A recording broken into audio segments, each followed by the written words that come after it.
Muschamp at the opening comments, and we'll open up for questions. How we doing? All right? Good. A little cold out there, isn't it? Just a tad.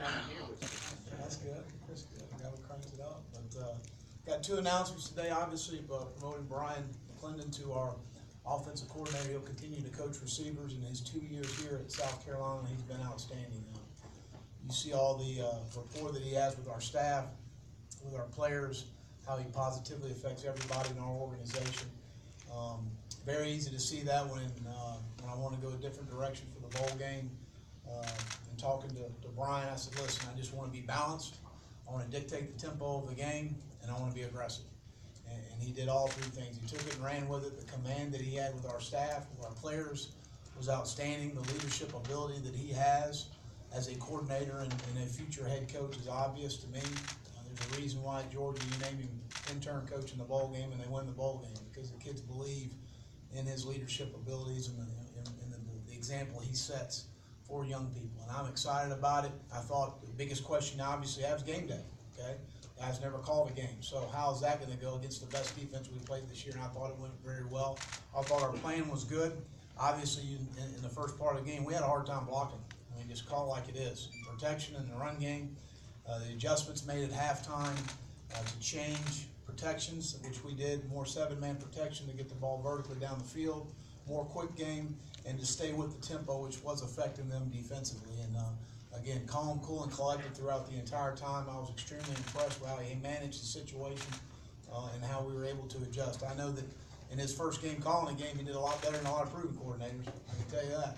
So I'm excited about that, and excited about our room. I got great belief in Bryan and our entire offensive staff. Bobby will go back to coaching running backs and did a fantastic job in the bowl game with Jake. And again, Jake played at a high level, and Bobby's more than qualified to be a quarterback coach at South Carolina and a coordinator. I mean, the guy's an outstanding coach. Eric Wolford, Pat Washington, those guys have done a fantastic job for us.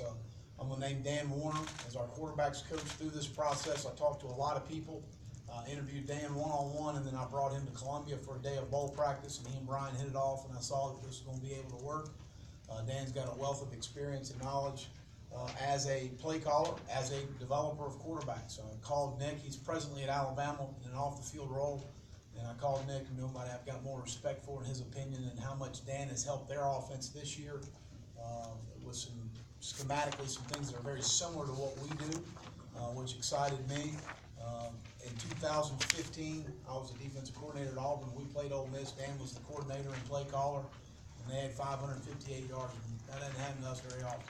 But they were creative. They played with a lot of tempo. They were aggressive. They had good players, but they were coached extremely well.